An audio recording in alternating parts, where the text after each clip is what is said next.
Who the hell can wait till morning? Talk now at latenightsportsradio.com.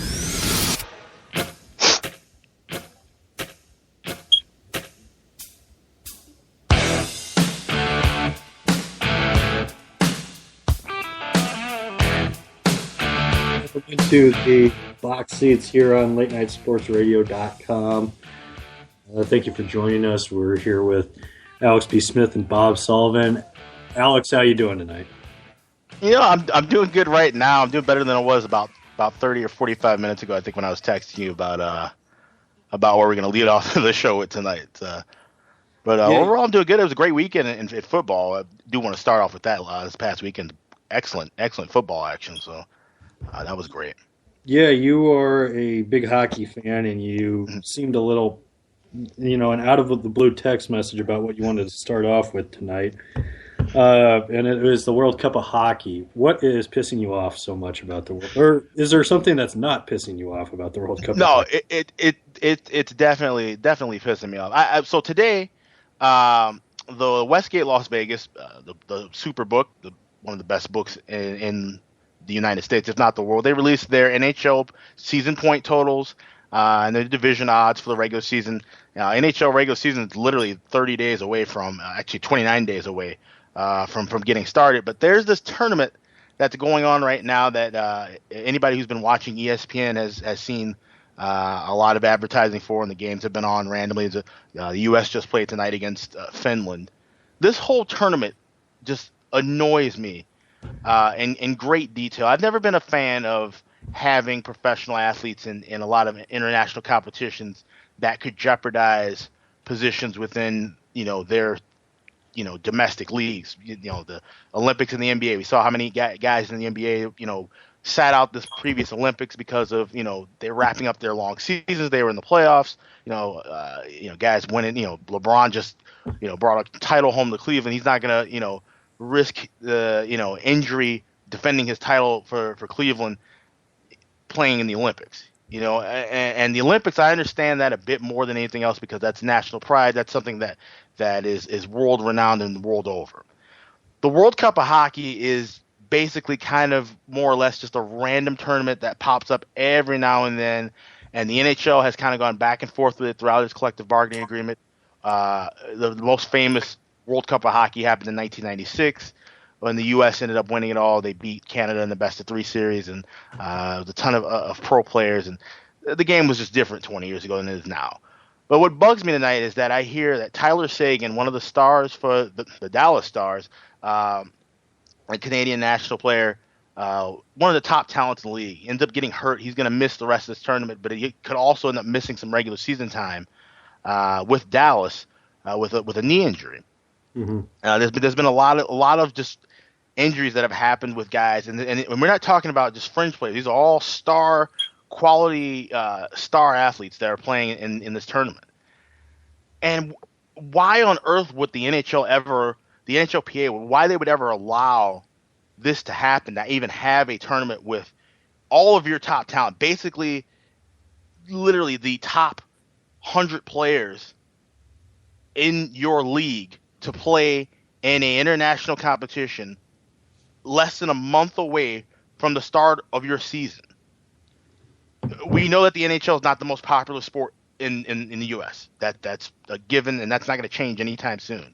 So for you to risk having your core players, your most important players of your product, to possibly get injured for a tournament that's being ran by a network that could care less about hockey and won't even try to pick up the NHL deal after it expires, because let's just face it, ESPN didn't care that much about hockey when they had it. They certainly don't care about it now, and they're only caring about this because they're trying to fill in some time before the NBA starts.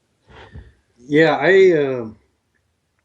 I semi agree with you as far as not sending, about not having players go to the Olympics or not go, well, the Olympics is a little different, but going to these World Cups. I mean, you see it in baseball with the World Baseball Classic, and that just pops up every once in a while. Who the hell knows when the next one is? Right. And really, who the hell cares? Because it's played in March in cities that, like San Diego or in Miami or something. Could you put like, if we're going to do this World Baseball Classic, can we please have this in a country? Like, I think it would be pretty damn cool to see a World Baseball Classic game in Cuba, or the championship move around from different country to country, Sure. versus just in the U.S. where people don't care about this thing. Like the people in the Caribbean, people in Asia, they care about this, or to a certain extent they care about it. And I think their fans would love to see it. And I think it would be a way better atmosphere than seeing a bunch of people from San Diego who are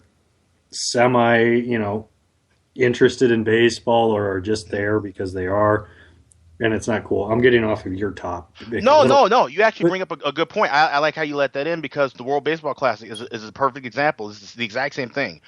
You have a system, a tournament that is very random and kind of clashes with the fact that, and the World Baseball Classic was brought in mainly because the IOC was kind of going back and forth on whether baseball would be in the Olympics or not. And the reason why baseball was taken out of the Summer Olympics was because of the fact that it landed right in the middle of the Major League Baseball and minor league baseball season. So what makes it worse with the World Baseball Classic, it's the exact same thing. March is the time to develop your organizations in spring training and get lineups set up and get things done. And now you have your top players working out with other teams with this extra travel for these games that really don't mean anything. Same thing with this. Nobody wants their pitcher. Like, it's going to be the worst pitcher. Like, nobody's going to allow their pitcher to go throw, whether it's for Japan, Cuba, Venezuela, or the U.S. Nobody's going to allow that to happen. Exactly. Yeah. You think Clayton Kershaw is going to be throwing or Madison Bumgarner is going to be throwing for Team U.S. in the World Baseball Classic? Okay, when you're talking about two clubs that are trying to fight for a World Series every year and guys who are making exorbitant amounts of money, it's so crazy how the sports world can contradict themselves about saying that, okay, well, these are the best players in the world, and saying that these guys are worth these contracts. But we do stupid things like create tournaments that mean nothing to maybe a few pockets of fans, like you said, nations outside of the U.S. But here's the deal: everybody wants to see the domestic league. They want to see these players and these guys playing in the American leagues, in Major League Baseball, in the NHL, in the NBA, and that's what's the most important to virtually everybody overall on a grand scale. I will say this. If I do see when the NBA, the NBA, I think, maybe not even NBA, the U.S. men's national team needs to be like, okay, this is a good developmental tool for the NBA. I know they're not going to think that because it's not the NBA, but to make the NBA a better game, I think Adam Silver needs to look at the fact of, okay, well, what are we struggling with right now? We got players coming in after 1 year of college, and they come in with that 1 year of college. They're not fully developed yet, or they come in and they're not fully mature yet, mentally or socially or anything like that. And I think the best thing is to get them into this U.S. men's national team early on. Let them develop, and once you're 23, you're done. You can't you either get one Olympic or one World Basketball Championship, the FIBA National Championships. You get one of those two. If you get selected for one, then you're done for the other, or you just get one Olympics. Whatever you want to choose. Right. Obviously, it's going to be tougher if you're better, or it's going to be tougher to choose if you're better. You're not going to choose, but I think that builds depth as far as the league goes. And it makes it for a better product. Like you see, like a DeMarcus Cousins, in the year after he went and played for the FIBA national title, and I think it was Turkey the last time I was out there, or the World Cup of Basketball, when he went and played for that, and then when he went and played in the Olympics this year, I think this year he's going to show a lot more maturity like he did after that one. He didn't show maturity last year because he wasn't coming off of playing with Team USA. He's coming off of it this year. I think he's going to show some more maturity again. I think it helps build maturity. It helps build learning how to play as a team. It helps these players a ton. And I think that would be the best way for the NBA to utilize this. Send their young guys. And once you're 23, that's it. You're done. You can't play anymore. So that we don't have a Carmelo Anthony situation where he's playing in 4 Olympics, which is cool, but we don't really need that. That's not for the game. Or you avoid having, a Paul George situation where he breaks his leg and he may or may not be the same caliber of player that he once was because he was injured, in a game that meant nothing. I think he'll be slight. I don't think he'll ever reach his full potential, but I think he was a really good player when he got injured. I think he'll still be a really good player. The lucky thing for him is it was a broken leg and not a torn ligament thing. Sure. Broken bones, those heal, and you can get your speed back and everything like that. It's just a matter of confidence. ACLs, ankle tear, Achilles, whatnot, those legitimately will slow you. Take a step. Definitely. Yeah. Take a jump, an inch away from your vertical and whatnot. The broken leg, I think he showed signs of being a little bit back last year. He's going to need to take even more of a step this year. But yeah, I agree. Those scrimmages don't need to have those uber competitive scrimmages should be limited, in my opinion. All right. Well, on that note, let's get into some college football this week. Looking at week 3, all right, so Clemson struggled in the first couple weeks here. Would you be, they're playing South Carolina State this week. Would you be leaning towards jumping on them, or would you stay away from them for the time being as far as Clemson goes? We talked about how they've struggled so far, or at least struggled in the Auburn game. But yeah, the Troy game was shocking to me as well. I thought they would. Granted, they didn't need to go full speed against a team like Troy, but you think they would have put a little bit more effort and kind of held their foot on the gas a little longer in that game. But Troy actually played well and held their own. And they aren't a slouch for a program. Being a Sun Belt club, they had decent teams throughout the years. But looking at it now, you kind of wonder at this point, there's no reason for them at all to even try to. I mean, obviously you want to get the win against South Carolina State, but you might as well take the same approach going to this game because you got a short week coming up leading into conference play, and they're going at Georgia Tech, team they got to prepare for the triple option for, and then right after that they got Louisville. So it's not going to get any easier for them. So yes, they need to tighten up certain things on both sides of the ball, but I mean, there's no reason to. I thought last week was the time to go full speed and really try to implement everything at the highest level, and then maybe take it easy in this game. But since that wasn't the case, I mean, now you just kind of have to ride it out and just get ready for conference play. So that line's not out yet, but I'm sure it's going to be a very high number. And the SCSU is not a good team at all, so I wouldn't even advise taking the giant number of points that they'll be getting there too. I would completely pass it, but Clemson's just got to kind of play well, make sure no one gets hurt, and get ready for conference play coming up on that short week against Georgia Tech. All right. As far as things that caught your eye, what caught your eye as far as from what the books opened at for a game versus what they are right now? Well, it's interesting looking back at last week, and like I said, college football was wonderful last week. I went 4-1. The play that we couldn't talk about, but you kind of teased it last week, but it was one of my best bets that I gave out to my clients is on Ohio plus the points against Kansas. I don't think Kansas is going to get to that elusive 2-win mark that you need for the total. Yeah, no. And they got the one. I don't think the 2 is going to happen now. Well, and what's fascinating about that game too is that Ohio jumped out to a big lead early. Kansas came back and was looking really good. I was actually kind of worried that I was gonna drop that game and lose that bet, but Ohio just found ways to keep the running game going. Kansas has improved. That we can safely say that they are a better team than last year, and there's a possibility they could be a 5-6, a 6-6 team in about a couple years if they keep on the path that they're going right now. I don't see them ever getting back to the days of the 10-3 where they were, several years ago. I don't see them ever being really a true elite contender in the Big 12.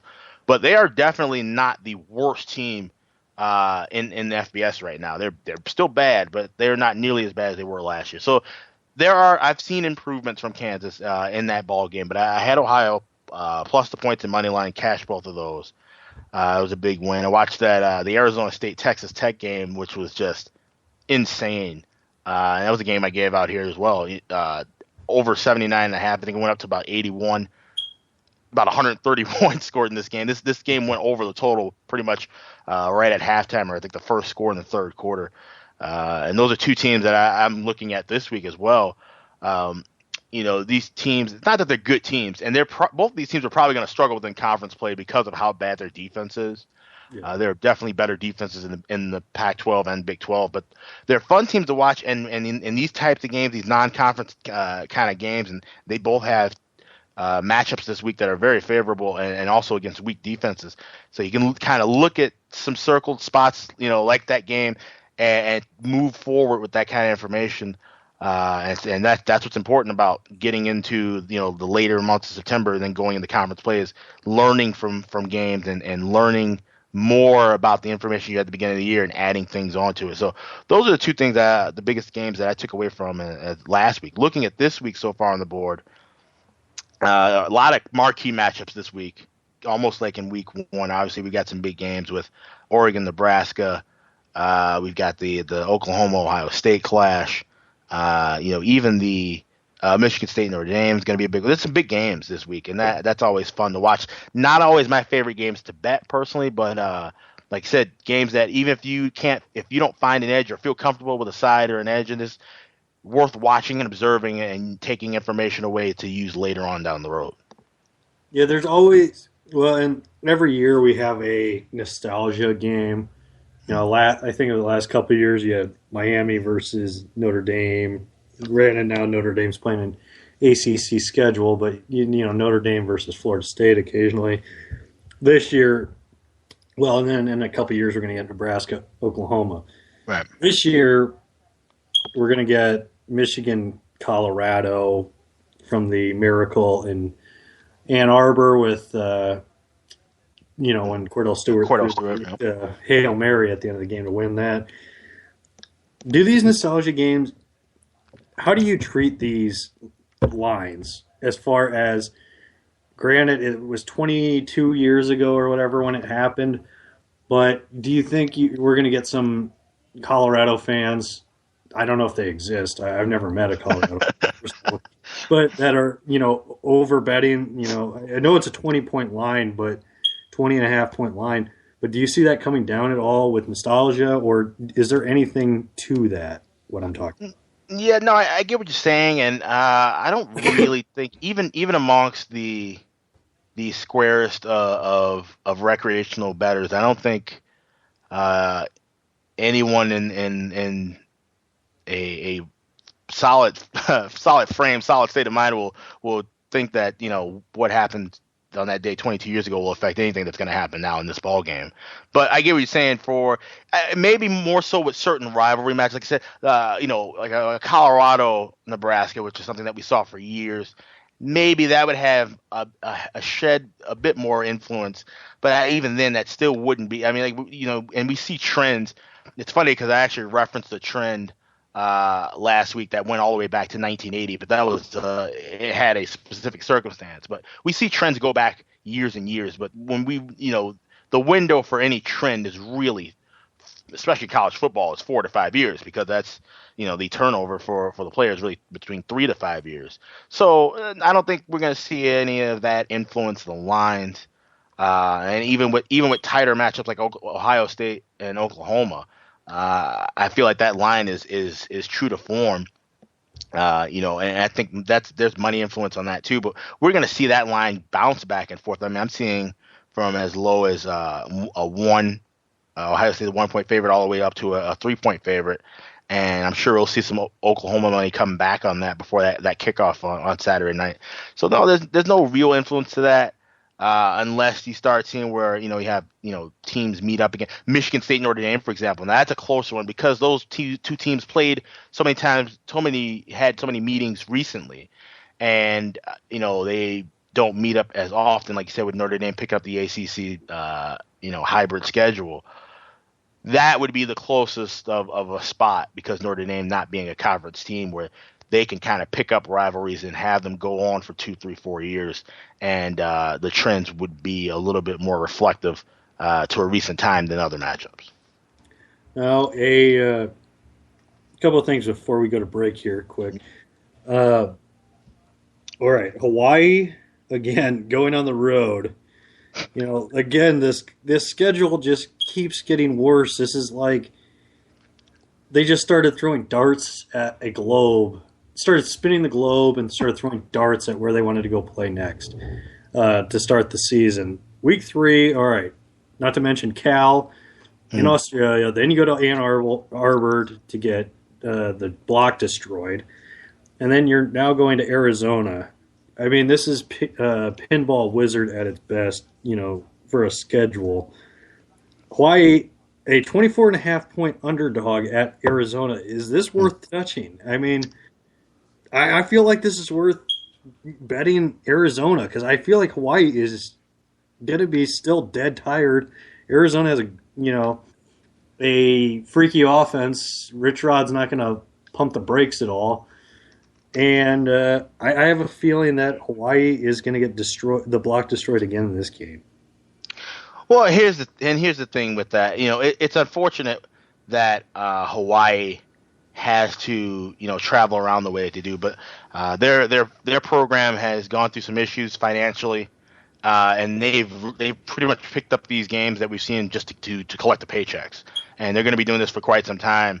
And it almost makes you wonder if it's even worth them keeping their football program around. I mean, they have a great tradition of football out there, but if you're going to have to struggle, getting money to keep resources and facilities and things up to date, but all you're doing is basically sacrificing yourself and traveling these long distances just to have guys get pounded out and like I said, beat on a regular basis early in non-conference play. It's gonna at some point it's gonna affect the recruiting. And of course they'll always dominate in state, and they have their pockets where they recruit well, but you won't get as high of quality. The 4-star recruit from California might think twice about going out to Hawaii if he knows they're going to be traveling all the way to Florida and Michigan and Notre Dame or these top flight schools, but back-to-back weeks, and they won't really have a solid chance of beating them. So it's unfortunate. That being said, looking at Arizona, it's hard to lay 24.5 on them when you look at last week. They were down to a Grambling State team who also, I mean, granted, they're a 1AA team. Yeah, Arizona was looking ahead to Hawaii. They were looking ahead to that matchup. That's why that was happening.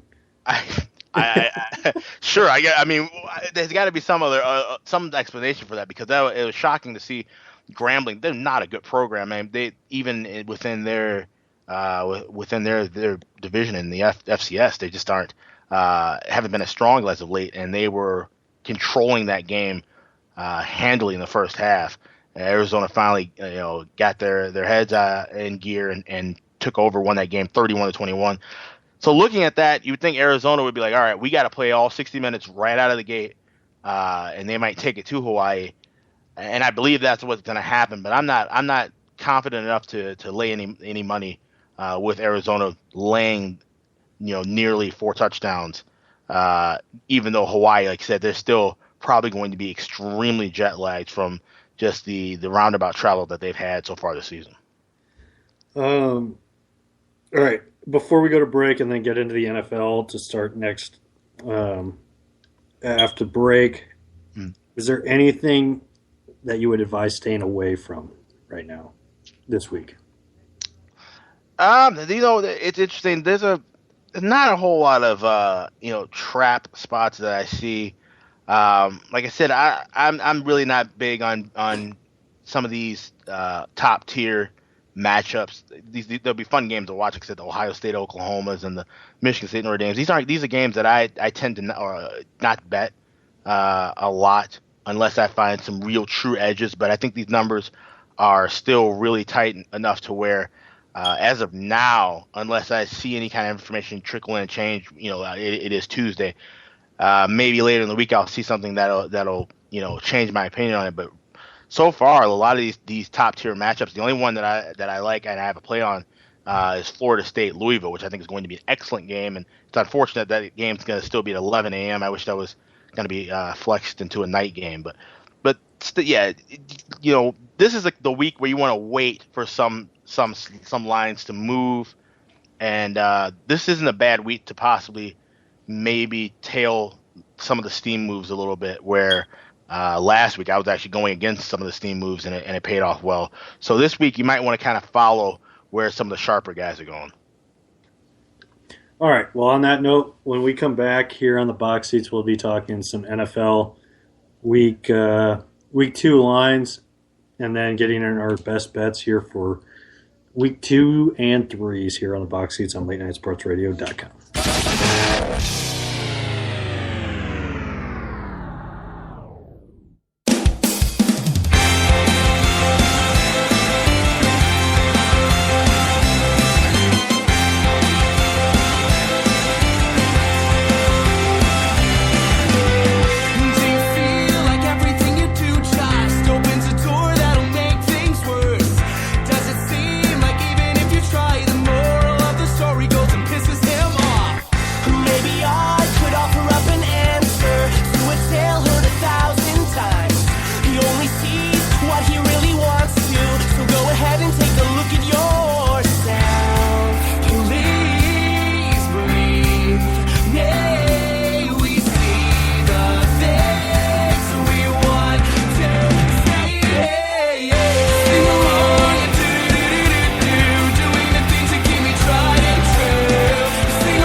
Who the hell can wait till morning? Talk now at LateNightSportsRadio.com.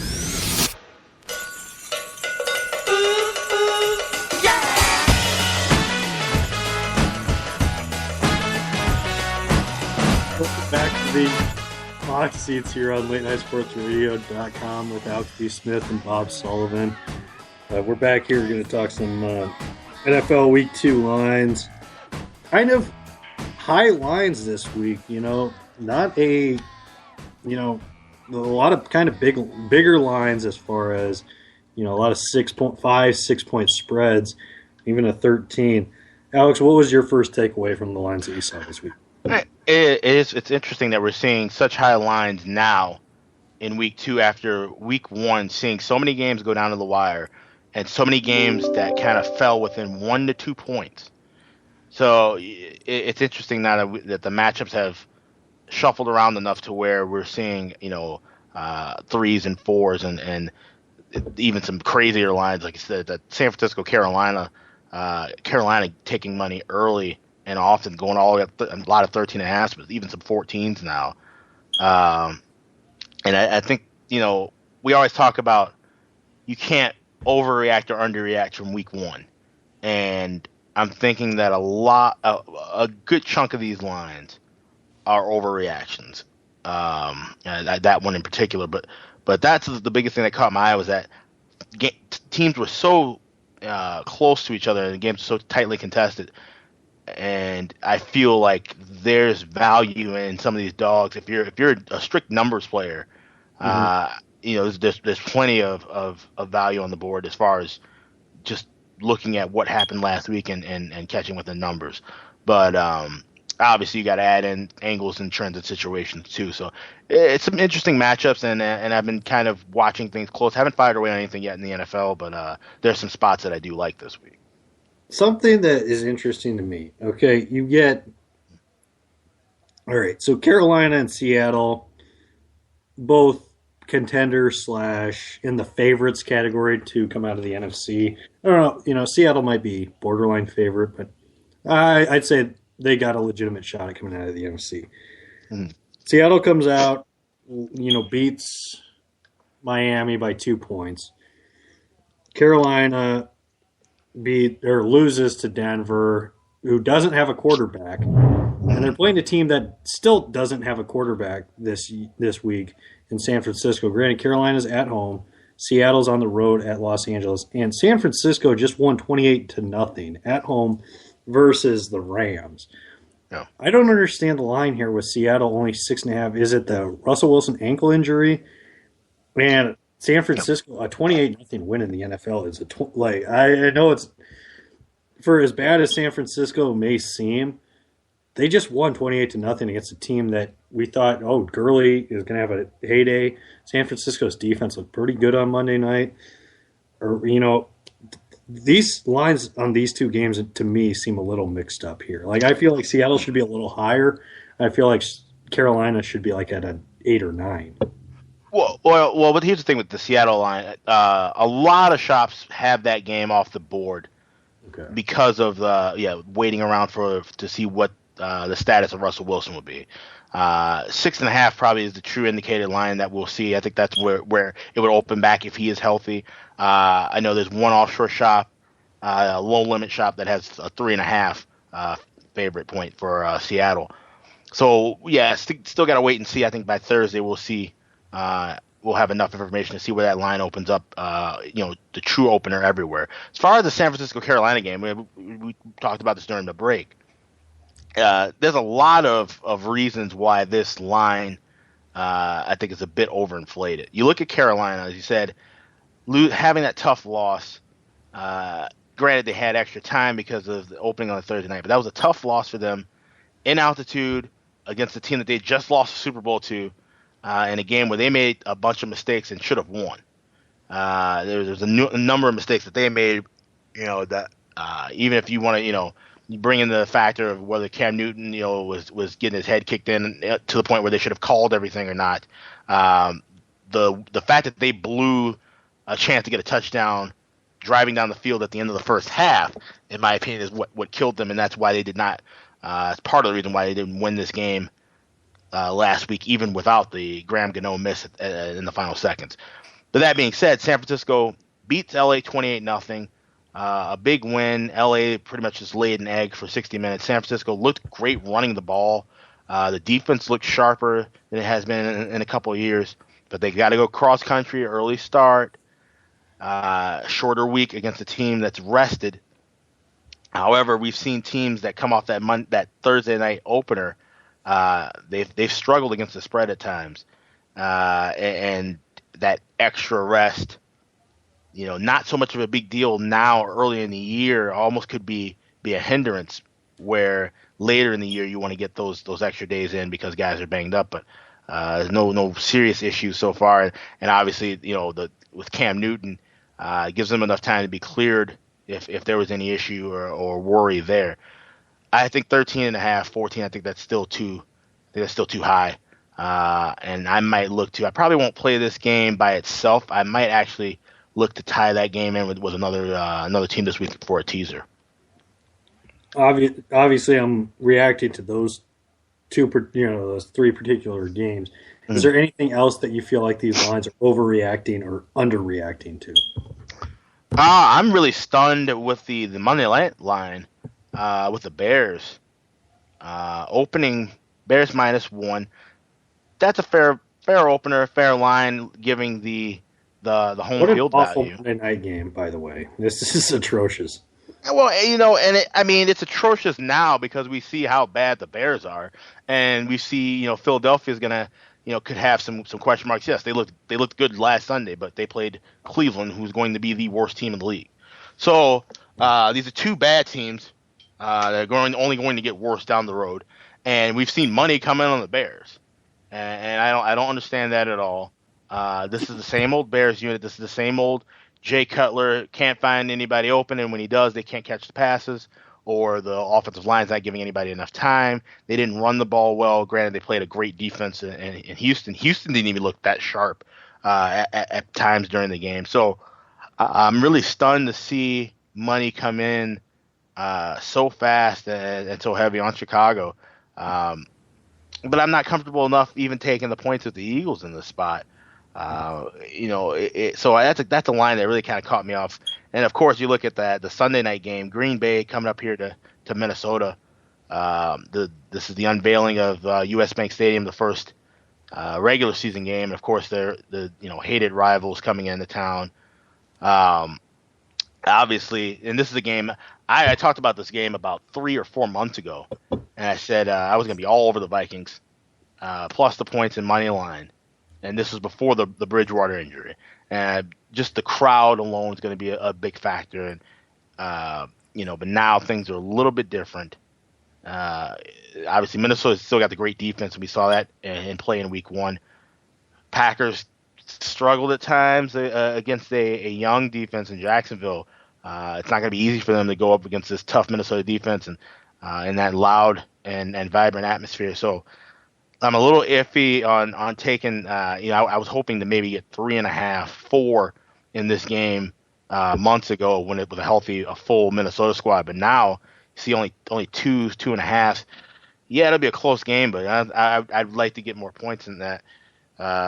So that's a line that kind of caught me. I wouldn't back Green Bay. I would only back Minnesota, or I'd pass that game altogether. All right, the team that was not good to bet with in the preseason was the Giants. Yeah. This week, 5-point favorite against New Orleans at home. New Orleans coming off a tough loss against Oakland, and I feel New Orleans. My overreaction this week was New Orleans could get the number 1 overall pick. Like, I think they're bad, and I think them focusing 100% on Drew Brees. Like, I think Drew Brees. Correction. I'm not going to say Drew Brees is a fine quarterback. I don't like Drew Brees at all. Okay. I think he's massively overrated. He puts up a lot of good numbers, but other than the Super Bowl year, his teams are mediocre to not very good. Usually his teams are in that category of, they're the best team to not make the playoffs. Oh, well, that's awesome. That is an awesome thing to say about the quarterback's team. He had that in San Diego. He has that now when he's in New Orleans. Well, I don't know if people really say that, but I think they're my favorite, close to my favorite. Los Angeles might have taken that spot on the mantle as far as getting the number 1 overall pick. But a 5-point spread for the Giants always seems a little high for me as a Giants fan. A lot of their games come down to a field goal or 2 points where the Giants play poor. They either play up to their competition or play down to their competition. Right. They never really step up to the occasion and just destroy the block on the team. What is your take on this spread, person? It's an interesting game. It's even a high point total. This is the highest point total of the week, 52 and a half. That seems a lot. It seems like a lot as well. And it does. But if you look at when the last 2 times that these teams played, and I remember saying it then. I remember looking at a couple of years ago when these 2 teams played, and I said, "Wow, I want to say it opened around 52." And I said, that's a little high. I say, then I get that New Orleans. Yeah, New Orleans, they like to throw the ball in. They're the up tempo team of the NFL. But the Giants, are they going to really match that kind of firepower capability? They did in both those matchups. These were shockingly enough, these were high scoring matchups the last 2 times these teams played. So that being said, the Giants, it's hard to lay a lot of points with the Giants. More often than not. And New Orleans, I agree with you. They're a bad team this year. I don't think they're going to be the worst team in the league. There's at least one team. There's at least 2-3 teams worse than them in the NFC, but about 4 or 5, I'd say, overall in the league. Drew Brees. I personally like Drew Brees, but I get where you're coming from. He's pretty much an elite Matt Stafford. Like I said, big numbers, but he's not the huge leader.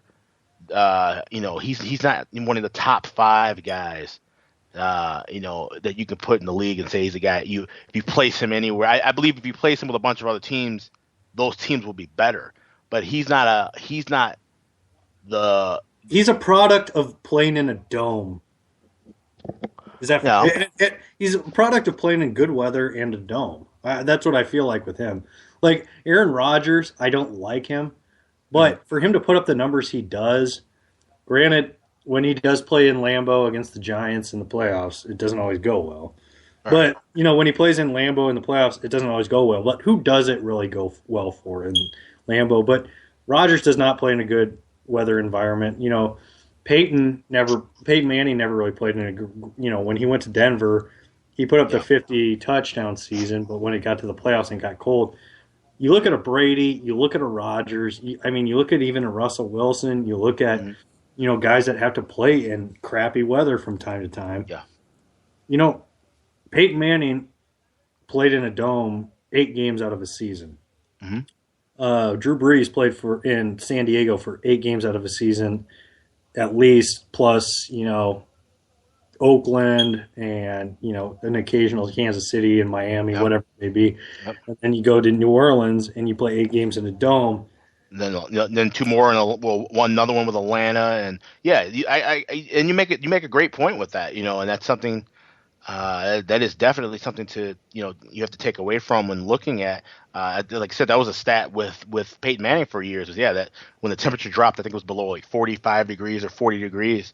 He was affected tremendously and usually end up losing those games. So it's something that you do have to look at. And obviously, weather is not going to be at least in cold weather won't be a factor in this game. But I don't I would stay away from the spread in that Saints Giants game. But I wouldn't be shocked to see these 2 teams go back and forth. New Orleans still having issues on defense. The Giants need to get their offense going. Like I said, it looked horrible at the beginning of the year, and they were gifted a win. Thanks to some errors and issues with Dallas. So they've got to get on track. If they're going to get their offense on track, I think this would be the team for them to do it. So at 53, we've seen that money come in, moving for 51.5.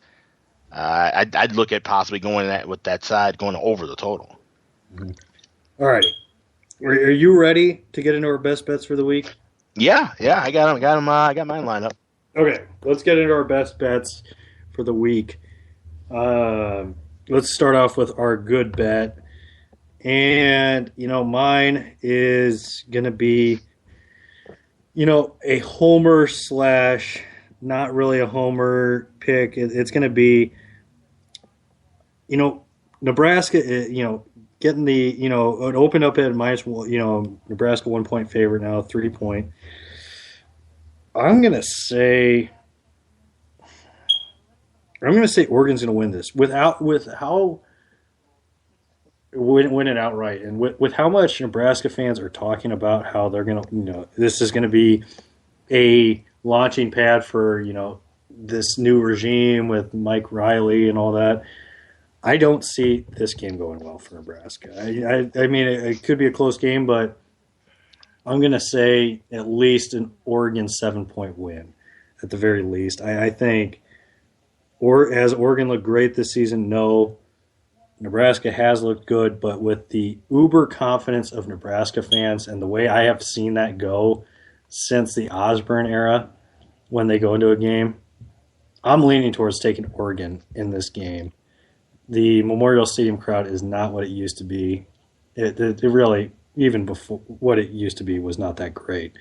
But I'm going to take Oregon to win this game outright. What is your good bet for this week? My good bet, it's a local pick of mine. It's certainly not a homer pick. I'm actually siding with a team that I personally can't stand. But you look at Northwestern hosting Duke. Northwestern lost on a last-second field goal to Illinois State last week to drop to 0-2. They lose 2 games in a row now, based on the final play. Basically, the 1 to 2-point losses. Duke just looked absolutely horrible on both sides of the ball. They lost to Wake Forest. Gave up 3 touchdowns, a ton of yards on the ground. And now they got to play a Northwestern team that is still very tough defensively. They want to, incorporate that ground, their running game more like they usually do. I think it's a really good spot for them. They've got to get a win here before they jump into the meat of things with conference play coming up. I like Northwestern laying the 6 points. I think they'll at least win this by a couple of touchdowns. Okay. I do like that pick. With Duke, it is weird. Like with Wake Forest, like they were. I guess what did they make that Orange Bowl like 7 years ago or something like that? When didn't they play Kansas in the Orange Bowl? I think so. Isn't that like the weirdest bowl game of all? Like the weirdest meaningful bowl game of all time is like Wake Forest versus Kansas, and it's like. Yeah, it sounds like it should be a Sweet 16 matchup before a bowl game. So.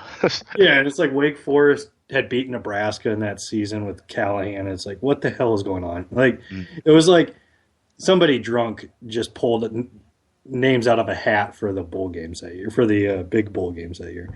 But yeah, it is weird here in Wake Forest. Actually, Duke is not a team that the last few years. Yeah, Cutcliffe has done a great job there. Mm-hmm. I feel like he should have left. Like I feel like he's maxed out his potential there, and I know he had his times at Ole Miss where he kind of ran out his welcome. I just don't know what when he goes to like I feel like Duke has just maxed out the potential. Do you feel like he should go somewhere? Like he could maximize how good he could be somewhere else, or does he just want a statue on Duke's campus for winning? Yeah, maybe he might want to try and establish Duke's football program and build something long term there. That's what I feel. I don't really see where how.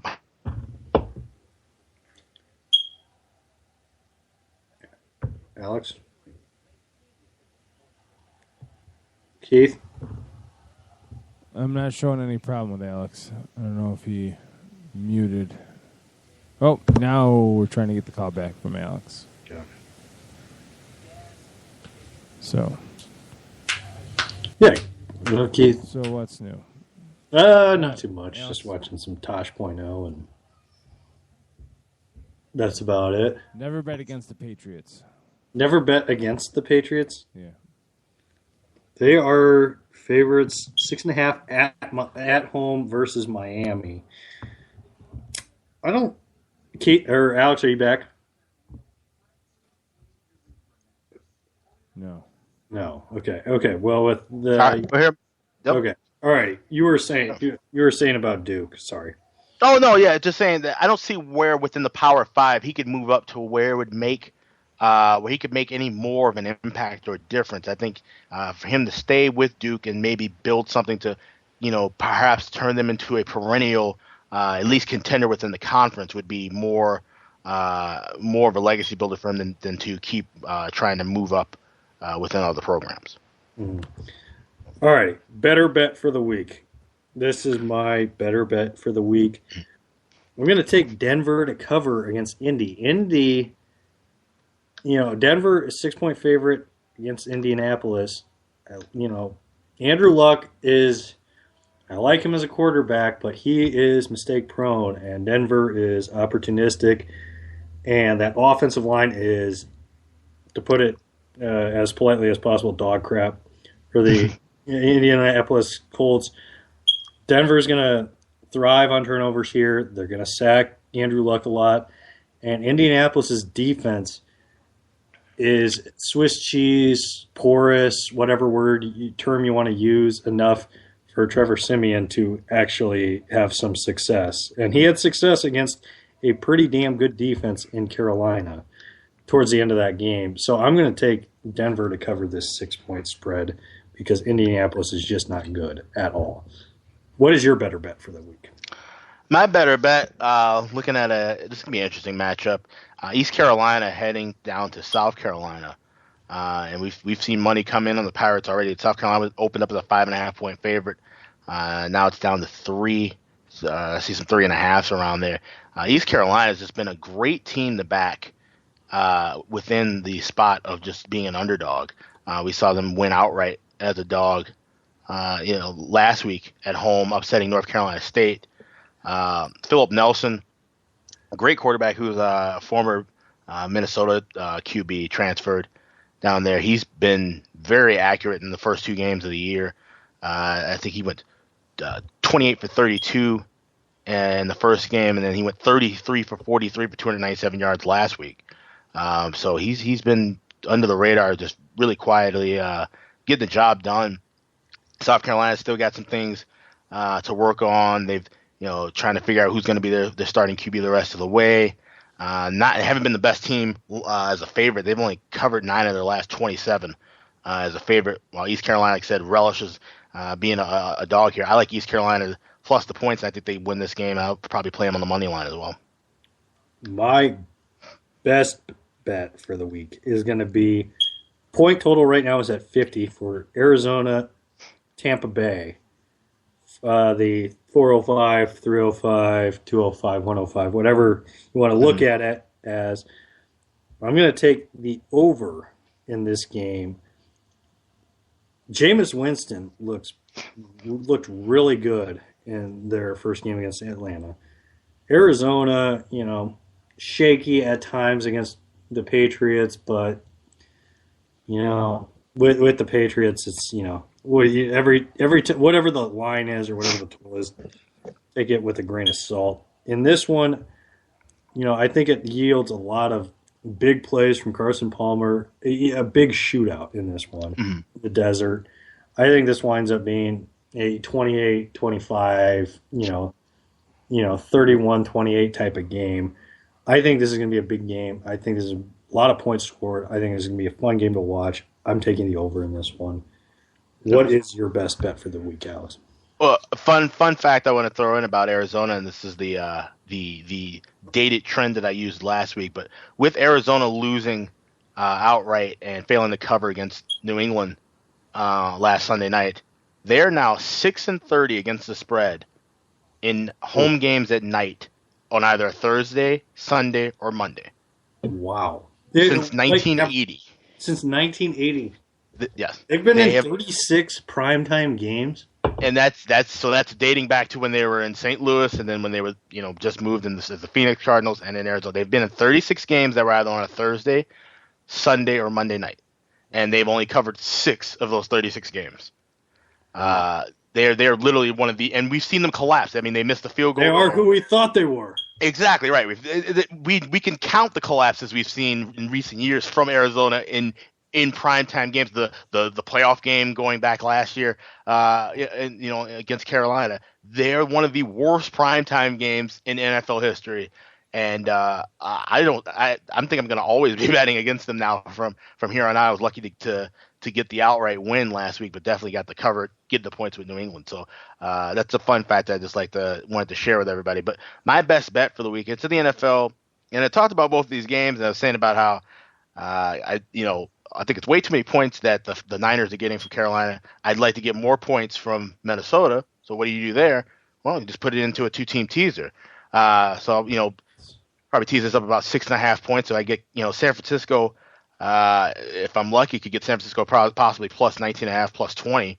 And then, I add 6 more points there. So get Minnesota plus 8.5 in a 2-team teaser.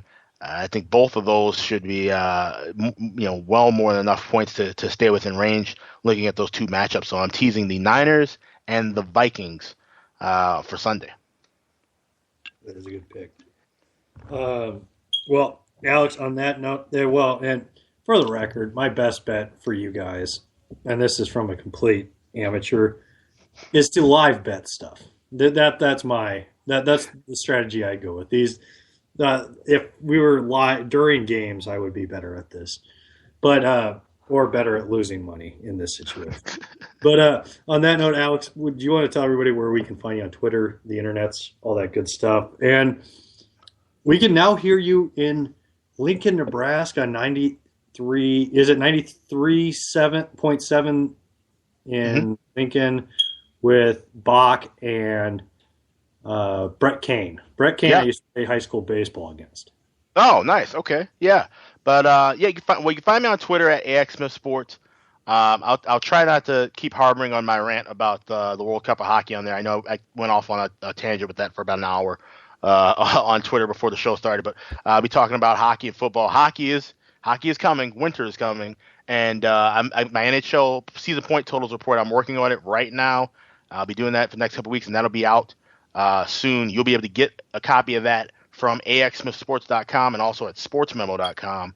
I got 2 plays up already in college football, one for Friday night. You get that also at sportsmemo.com. And like you mentioned, for those in everywhere in the country, but especially if you're in Lincoln, Nebraska, set your dials on Friday afternoons at around 3:30 Central. I will be on the Brett Kane with Bach show, breaking down some of the top games in college and pro football of the week. So you can catch me there on 93.7 The Ticket and theticketfm.com. And that'll do it for I will be taking probably this Sunday off. The Bob Sullivan Show. I will be back. I'm going to start doing the Bob Sullivan Show after the box seats. All right. Tuesday nights. So catch me next Tuesday on the Bob Sullivan Show after the box seats. And so that's what I'm going to start doing. And catch me next Tuesday. And we will see you next week here on the box seats with Alex B. Smith and Bob Sullivan here on LateNightSportsRadio.com.